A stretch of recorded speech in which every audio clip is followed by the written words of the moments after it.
नमस्कार, आज की बड़ी खबरों में आपका स्वागत है। मैं हूं आपके साथ अनु भारद्वाज और आप देख रहे हैं न्यूज गंगा।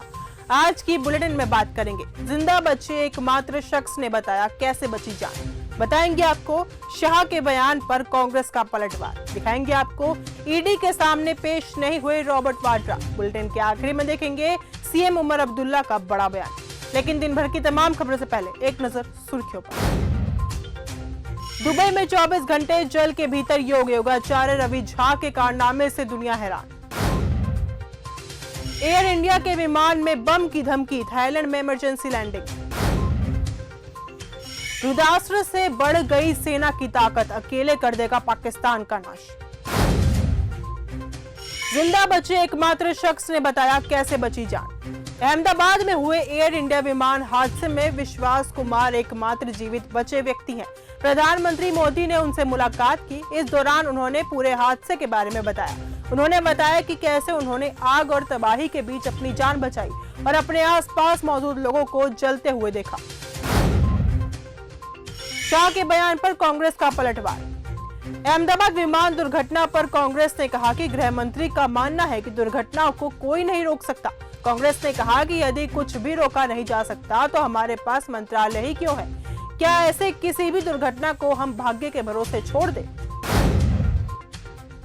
अहमदाबाद के दौरे पर पीएम मोदी। प्रधानमंत्री मोदी शुक्रवार को अहमदाबाद पहुंचे। पीएम मोदी ने वहां घटनास्थल का दौरा किया, हालातों का जायजा लिया। इसी के बाद पीएम घायलों से मुलाकात करने सिविल अस्पताल पहुंचे। सीएम ने अस्पताल में इस हादसे में अकेले जिंदा बचे विश्वास कुमार से मुलाकात की, साथ ही घायलों का जल्द स्वस्थ होने की कामना की। ईडी के सामने पेश नहीं हुए रॉबर्ट वाड्रा। रॉबर्ट वाड्रा के ईडी की पूछताछ में शामिल न होने के बाद से उनके वकील ने मीडिया रिपोर्ट्स का खंडन किया है, जिसमें कहा गया था कि वाड्रा ईडी के समन से बच रहे हैं। उन्होंने कहा कि वाड्रा ने पिछले 10 सालों में ईडी के सभी समन का पालन किया है। स्वास्थ्य कारणों से 10 जून की पूछताछ में शामिल नहीं हो पाए थे। 1206 को लकी मानते थे Vijay Rupani. Boeing 787 dream liner विमान उड़ान भरने के तुरंत बाद ही एकदम तेजी से नीचे आया और क्रैश हो गया, जिसके बाद हादसे की जगह पर काले धुएं का गुबार उठता देखा गया। यह विमान 11 साल पुराना था। इस हादसे में गुजरात के पूर्व मुख्यमंत्री विजय रूपाणी की भी जान चली गई। अहमदाबाद हादसे में इंदौर की बहू की मौत। गुजरात के अहमदाबाद में हुए एयर इंडिया AI-171 विमान हादसे में इंदौर की बहू हरप्रीत की दर्दनाक मौत हो गई। हरप्रीत पति के जन्मदिन पर मिलने के लिए लंदन जा रही थी, लेकिन प्लेन क्रैश हो गया। दिल्ली में अरविंद केजरीवाल की पार्टी को एक और बड़ा झटका। एमसीडी की स्थायी समिति का चुनाव गुरुवार को संपन्न हुआ। भारतीय जनता पार्टी की सत्या शर्मा ने 11 वोट हासिल कर स्थायी समिति के अध्यक्ष के रूप में जीत दर्ज की। उनकी प्रतिद्वंदी आम आदमी पार्टी के प्रवीण कुमार को 7 मत प्राप्त हुए। सीएम उमर अब्दुल्ला का बड़ा बयान। ईरान पर इजरायल के हमले से तनाव बढ़ गया है। इसी बीच भारत में भी इसको लेकर प्रतिक्रिया आ रही है। जम्मू कश्मीर के मुख्यमंत्री और नेशनल कॉन्फ्रेंस के नेता उमर अब्दुल्ला ने इसे गलत बताया है। राजा रघुवंशी की हत्या का जल्द आएगा पूरा सच। मेघालय में हनीमून मनाने गए इंदौर के ट्रांसपोर्ट कारोबारी राजा रघुवंशी की हत्याकांड की जांच जारी है। इसी बीच राजा रघुवंशी के बड़े भाई ने शुक्रवार को मांग की कि इस हत्याकांड का पूरा सच उजागर करने के लिए सोनम रघुवंशी और राज कुशवाहा का नार्को टेस्ट कराया जाना चाहिए।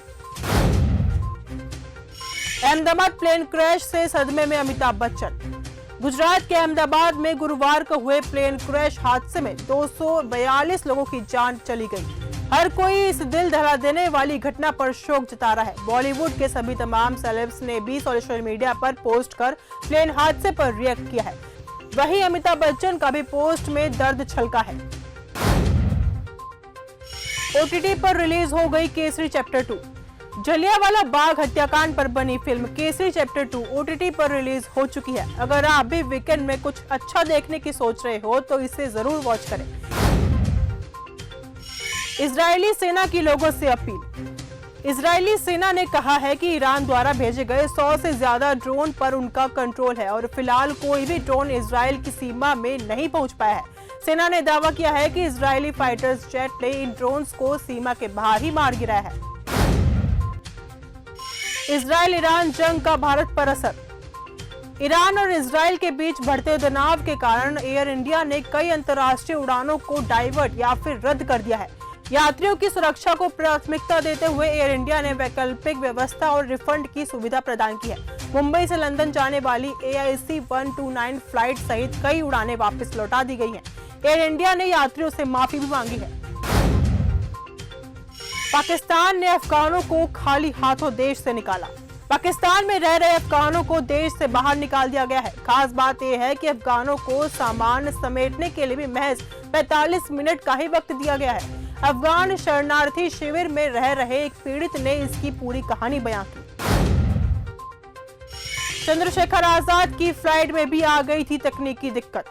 अहमदाबाद में एयर इंडिया के विमान हादसे के बाद आजाद समाज पार्टी के अध्यक्ष और नगीना से सांसद चंद्रशेखर आजाद ने भी एयर इंडिया फ्लाइट में अपनी यात्रा का अनुभव बयां किया है। उन्होंने बताया कि किस तरह जब वो दिल्ली से दुबई जा रहे थे तो उनकी फ्लाइट में भी तकनीकी खराबी आ गई थी, जिसकी वजह से उन्हें 2 घंटे एयरपोर्ट पर परेशानी उठानी पड़ी। उन्होंने कहा कि जिस तरह विमानों में खराबी की घटनाएं सामने आ रही हैं, वो ऐसे हादसे का शिकार हो सकते थे। तो फिलहाल आज के इस बुलेटिन में सिर्फ इतना ही। देश और दुनिया की तमाम खबरों के साथ ऐसे जुड़े रहने के लिए देखते रहिए न्यूज़ गंगा। धन्यवाद।